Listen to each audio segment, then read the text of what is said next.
All right, ladies and gentlemen, you are welcome to another great episode on your favorite political talk show, The Truth with Ben Jokes. Breaking news: the federal government has banned open grazing by cattle rearers as part of efforts to curb the persistent farmers-herders conflict across the country. And then this guy quoted that update and he wrote, "By next week, I will post videos of cows roaming the environs of Central Business District, Abuja," meaning this is all a lie. They will just come out and say they have passed the decree, but it will not work. You will still see cattle roaming about in the FCT, let alone other parts of the country. They come out and tell you we are going to ban open grazing just to make it look as if they are actually trying to provide solution to this whole thing. But it is paper over cracks. Because the powers that be, those who are sponsors of this terrorism, using that method of open grazing to carry out their attacks, will not allow the federal government to ban it. And because they are working hand in hand, they will succeed in ensuring that the banning does not hold. And everything is happening within the hierarchy of the APC. This is why I keep saying Nigeria will never see the back of insecurity if we don't get the APC out of power. Now, let us look at the top stories. First is that one coming from that senator from Kebbi South. This senator looked AKPABIO straight in the eyes and he began condemning AKPABIO and the Tinubu administration, saying, listen, we know these terrorists. It is not only about saying we have rescued the 24 girls that were abducted. Let us expose these terrorists. If not, this country will sink.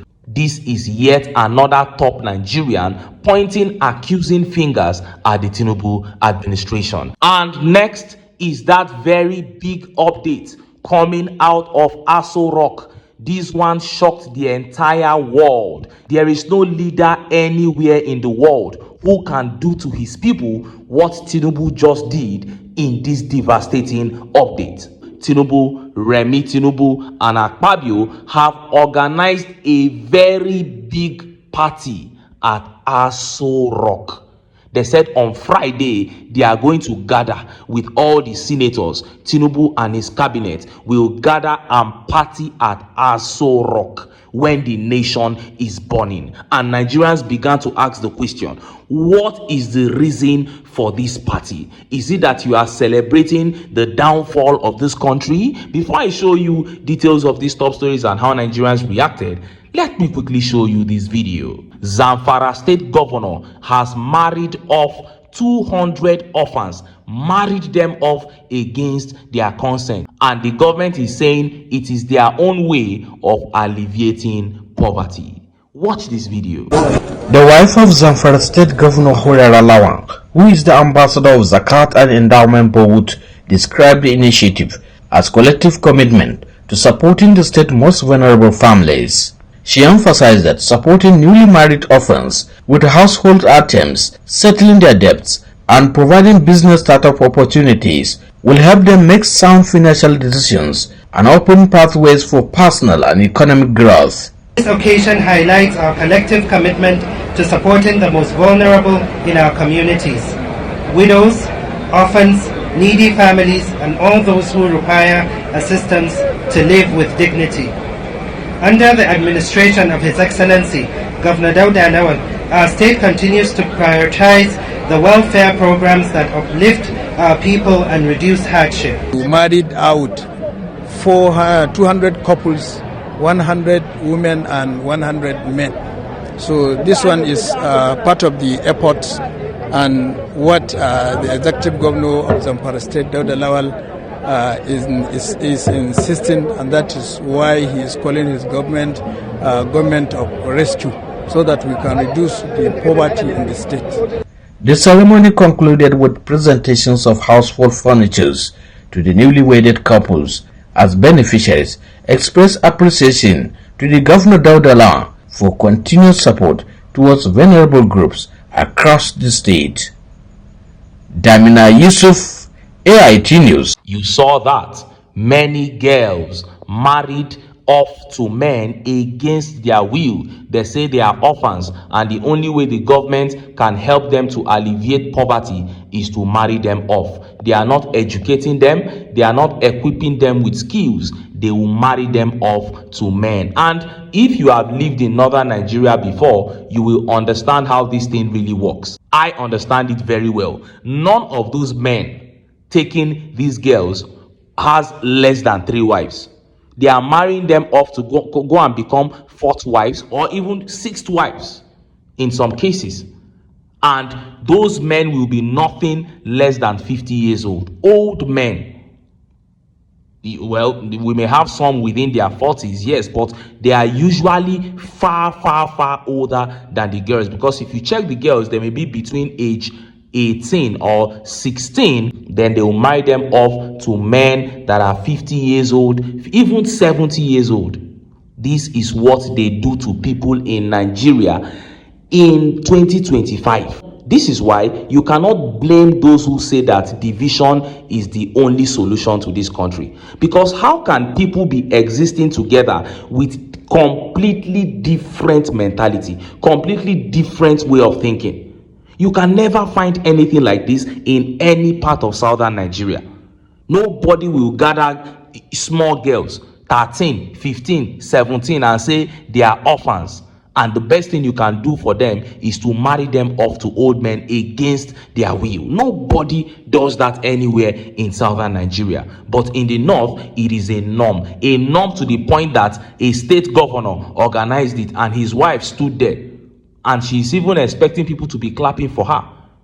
You married a state governor, but you are marrying these young girls off to old men. This is pure child abuse. This country needs to be formatted. Anybody who thinks that all these things that are happening in this country are normal is not normal. Basic education has become a rare privilege to people in many parts of Nigeria. Look at how they have destroyed the lives of these young girls. What a pity. Now, let us look at the top stories. First is that one coming from that senator representing Kebbi South. This senator looked dead into AKPABIO's eyes and told him that we know these terrorists in Nigeria. You know them, AKPABIO. The Tinubu administration knows them. So why are we romancing them? And next is that one, that very big one that has now turned the country upside down. Tinubu, his wife REMI, and AKPABIO are throwing a very big party at Aso Rock on Friday, and they have sent the invitation out to all the senators. He said, come, we are going to be treated to a sumptuous meal. And Nigerians were like, what? When the country is burning? Let's start by taking that update from that senator. Look at how the papers reported it. We know who the bandits are, where they are, and what they want. Kebbi South senator condemns Nigerian government's handling of kidnappings. The senator representing Kebbi South, Garba Musa, on Wednesday delivered an indictment of Nigeria's security architecture and the federal government's handling of banditry, declaring on the Senate floor that authorities know who the bandits are, yet continue to shield them through opaque negotiations and unexplained operational failures. Speaking after the Senate was informed of the release of 24 kidnapped schoolgirls from Maga community in his constituency, Garba said he was torn between joy and anger. According to him, he was relieved that the schoolgirls were free, alive, and unharmed, yet enraged that the circumstances around their abduction remained shrouded in silence. I am very happy and sad at the same time, he said. Happy in the sense that the 24 girls from Maga in my own constituency that were abducted have been released safe and healthy. They have not been molested. But distinguished Senate President and colleagues, we must search our minds. As we keep saying, we know who these bandits are. We know where they are. We know what they want. The senator questioned why the federal government continues to apply half measures while communities across the north are being terrorized daily. What is left for us to conclude? If we are going to do negotiation, do it and finish it. If we are going to fight, we fight it to a finish. What is the big deal? We know everything. What are we covering? Following the recent release of kidnapped victims in Kwara State, Bayo Ononuga, special advisor on information and strategy to Bola Tinubu, clarified that the operation employed a non-kinetic approach, meaning it was carried out without any direct fire fight. And that is what this senator is saying. He said, if it is negotiation, you want to negotiate, then sit down and negotiate once and for all. Gather all these people and give them the trillions that they want and let them leave Nigeria.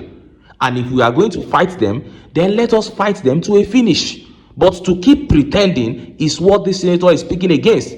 He said, because the government knows where they are, you know who they are, you know what they want. We cannot keep pretending. Let us negotiate once and for all, or fight them once and for all. When somebody whose hands are clean on this issue of insecurity speaks, you will know. Somebody like Nuhu Ribadu cannot come and speak like this. He will come and say, we want to thank President Tinubu for his quick response. That's what Ribadu will be saying. But somebody whose hands are clean is standing up to say, this cannot continue.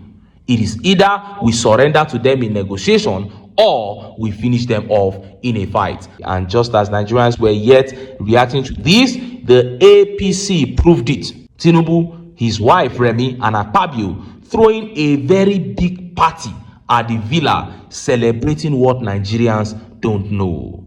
Look at how the papers reported it. Tinubu's wife invites senators to dinner at Aso Rock amid national tension on insecurity. Nigeria's First Lady Oluremi Tinubu has invited all senators in the country to a dinner scheduled for Friday. The development was announced by Senate President Godswill Akpabio on the floor of the Senate. He went on to wish senators a sumptuous meal at the gathering, noting that we will all meet there on Friday. The dinner meeting comes amid widespread grief in parts of the country due to kidnappings and killings perpetrated by bandits. Reporters had reported that a parent of some of the abducted school children at St. Mary's School in Niger State is dead. This was made known by Reverend John Hayab, chairman of the Christian Association of Nigeria, Northern Region and Federal Capital Territory, who noted that the parent died of a heart attack. One of the parents of the abducted children from the school died yesterday of a heart attack. He said while speaking on Arise TV on Tuesday, Mr. Anthony died of a heart attack following the abduction of his 3 children. People don't understand that when you tell it as it is, you are not speaking against anybody. You are only trying to state the problem. The pains, the trauma are still fresh. We tried speaking to the parents today and they were scared of speaking to us. For the records, we now have 251 primary pupils, 14 secondary students and 12 teachers still with their abductors, the statement said. And just in, 2 parents of some of the students abducted from St. Mary's Catholic School in Papiri Village, Agwara local government area of Niger State have died. So the parents are dying one after the other as a result of shock. And they tried to speak to some of the parents. They couldn't even come out to speak because they know that while speaking, they will get really emotional and they may even, get some panic attacks and bad things will happen to them. So they decided to just avoid the press altogether. Imagine you having your child in the den of kidnappers, knowing what those people can do to children. How would you feel? You will be devastated. You will, if that child does not return, you will never be yourself till you leave this earth. This is what parents are going through daily in this country, Nigeria. But Tinubu, his cabinet, his wife, and AKPABIO don't care. What they are doing is throwing parties up and down, celebrating their victory over Nigerians. It means they are on the side of these people that are terrorizing the country. And look at how Nigerians reacted. Let's take some of the tweet reactions. This tweet by Majek says, "Heartless Remi did not invite military men who fight terrorists and bandits, but the most useless senators on the planet." She's not saying, let us even celebrate our military men. Let's even encourage them. Let's call them to Aso Rock and give them, treat them to nice meal, then encourage them to continue to launch their onslaught on the terrorists. They don't want that. They are gathering senators to celebrate their victory over Nigeria. And this tweet here by Isip says, while our children are trapped and terrorized, the nation's leaders feast in luxury. This isn't leadership. It is a betrayal of trust. Priorities matter, and the people of Nigeria are watching. When will the safety of our children outweigh politics and parties? It will never outweigh politics and parties under the APC. Just know that and know peace. The APC does not care. They simply don't care. When you see them make statements, look at Tinubu now. Before he even puts out a tweet, the whole country has to talk and talk and talk. He is the last person to tweet on any issue, no matter what happens. Look at when the over 200 were slaughtered in Yelwata. He didn't say anything. 1 week passed. The next thing he did was to just send some pictures from the UK, because he was in the UK then. People thought he was going to rush home and say there's fire on the mountain. I said, look at these people. You don't know this man. The next thing he did was to share pictures of him moving from UK to France. Waiting consigner. And Ademola here says, do you think these guys care about you? They don't. They don't care about Nigerians. Not the APC. And they never will. And as soon as this update dropped, Nigerians began tagging world leaders. Some were just tagging world leaders without any caption. Not only Donald Trump this time around, including members of ECOWAS, African leaders, Canada, everywhere. Come and see what is happening in Nigeria. The country is burning, and Tinubu and his wife and Senate president and senators are throwing a big party. At this point, let the world not pretend as if they really care about peace everywhere in the world, because this is the largest black nation in the world, and it is clear that we are under the hold of terrorism. The last 2 weeks have seen some of the most brutal attacks on our secondary schools and even primary schools in the last 3 years, and this is the time that Aso Rock has chosen to celebrate. What does this tell you? It tells you that they are happy with the situation. So any world leader who cares about world peace must be willing to intervene in what is happening in Nigeria. If Nigerians are docile people and they don't know how to rise for themselves, that one is on one side. But the world leaders who care about world peace must be able to rise to arrest this situation in Nigeria. Peter Obi was speaking. He said if he was the one and Trump offered to help, he would have accepted it with both hands in order to save lives of Nigerians. And somebody is saying that kind of intervention is not necessary. It is clear that these people don't care about the lives of Nigerians. That is why I continue to reiterate that world leaders, external forces must get involved in this situation in Nigeria. It is two options. It is either Nigerians rise in all the 36 states plus FCT to shut the place down